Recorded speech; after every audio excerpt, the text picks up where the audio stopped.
I bought supposedly the most satisfying products on Amazon. Let's see if they're actually worth it. Okay, so the first one I have here is this butter cloud slime. Now, I'm not sure if this is an actual texture, but that's what it said. And it just came in this plastic kind of ice cream tub bucket. My first impression of this is that it might have dried out, but there was actually a plastic seal on top that I removed, and the slime still looked kind of tough and almost felt a little bit tough when I first started playing with it. And I was kind of worried here because I couldn't really get it out the container and it was kind of stuck in there. I was able to pull chunks of it out, but I wasn't able to get a whole piece of it, so it took a while to get this out. I kind of wish they'd put plastic sealant on the bottom and the sides of the container so it was easier to get out, but to be fair, it wasn't the biggest issue. Now I have to say, the first impression of this was not great. From the tiny little bit of slime I tried to pull out the container, it just seemed tough. But this was a whole other story. Once it was in a big chunk like this, it was actually really nice. It was very soft and smooth, and it was actually very fun to mix the two colors together. Now, I know what some of you might be thinking, that this is just clay, and it kind of is. But at the same time, it does feel slightly different to just a normal air dry clay, and it kind of had this tacky to it that regular clay just wouldn't have. It kind of felt like they went, let's do 95% clay and then 5% slime. So the slime was still there, but just very light. The more I played with this, it kind of got lighter and fluffier, which is why I'm thinking it might be called a butter cloud. So maybe it's that type of texture rather than a cloud slime, because it definitely was not a cloud slime. The container said this was meant to smell like blue raspberry cotton candy, and it definitely smelled like blue raspberry. I'm not sure about the cotton candy part, but I still enjoyed it. And overall, I feel like this one was actually very satisfying.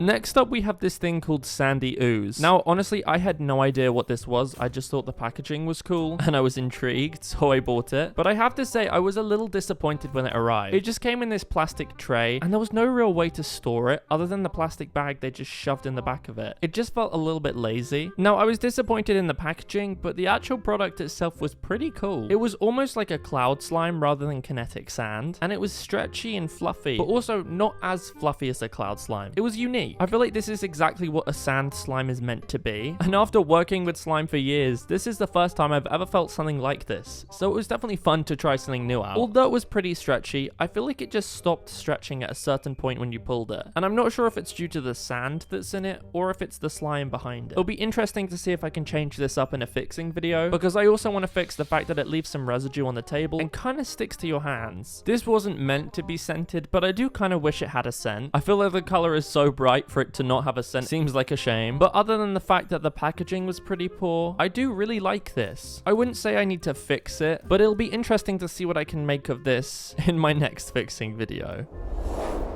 Okay, this next one has to be the weirdest slime that I've ever opened or reviewed, because it was like a lizard in a bottle. Already, this one's the award of the weirdest slime packaging ever, because like, what is this? It actually took me like an hour to get the plastic label off of this because it was like super glued onto it. So I hope it's worth it being able to see the lizard in this bottle. It opened up from the bottom and I was not expecting this texture. I was kind of expecting like a water slime or something that was jiggly and kind of wet and sticky. But this was actually pretty nice. It was like a thick and kind of stretchy putty. What felt really weird was pulling on the lizard's tail while trying to get this out of the container. It just felt weird. Eventually I was able to get it out of the container, and even then there was still some slime stuck in it. I'm just a little confused at what like the theme of this slime is meant to be and the purpose of the lizard, because I literally just had to remove it from the putty to even be able to play with it. Now this was definitely a putty. Like, it was stretchy at first, but the more I played with it, it kind of just got tougher and tougher, and that's fine. I don't think it was really advertising to be like a slime,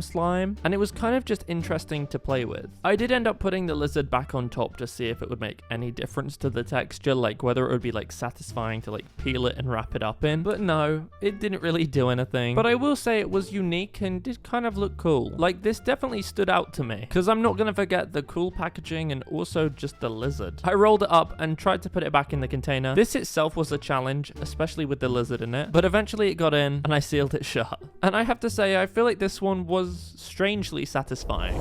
Now, the next satisfying product is a pop and cooking kit. I used one of these in the last video, but I don't think it was an official pop and cooking one. And this one is a little less gross because it doesn't have raw meat in it. This one's actually to make your own gummies out of, and it came with a tray and loads of different sachets that you just need to mix together with some water to get the colors. I put the water into the packet and I was actually able to read the instructions this time and just poured them in their individual slots. They were all primary colors, so there was yellow, red, and blue. And I guess the idea is that they have these colors colors, so you can make whatever colors you want. I also noticed when pouring this that I think each of these colors was flavored, so the yellow was flavored like a lemon, red was strawberry, and blue was blue raspberry. I filled up the final section with a little bit more water and then just mixed these all together to make sure that they were fully combined. I didn't realize, but this kit actually did come with a fork. Once they were fully mixed, I then decided to make a few different color options, and this was actually very fun to do. I feel like this in itself was pretty satisfying, just mixing all the colors and flavors together. So the main tray actually on this kit is where you put the main gummy powder. This is just the white plain powder that you flatten down, and when you put the flavored water into one of the plastic molds that they provided, it forms a gummy. Now the first thing I decided to make was a penguin, mainly because that's the only thing I could kind of make out from the molds. What I found a little misleading is that there were loads of different shapes on the packaging, but it only came with a few. Now this was my first gummy, so I wasn't expecting it to like fully work out, and I kind of realized once I added the second color into it to give it kind of a tie-dye effect that I'd added too much liquid and only the base was really solidifying. I wasn't sure what to do, so I looked at the instructions again, and it said that if you add too much water, you can just sprinkle more of the gummy powder into the actual mold and it should set. I removed this with the little provided fork, and as you can see, it didn't turn out perfect. There was a lot of gummy powder on the base of it and it didn't really look like the shape of a penguin. So I kind of just thought, why don't I just use the same cutter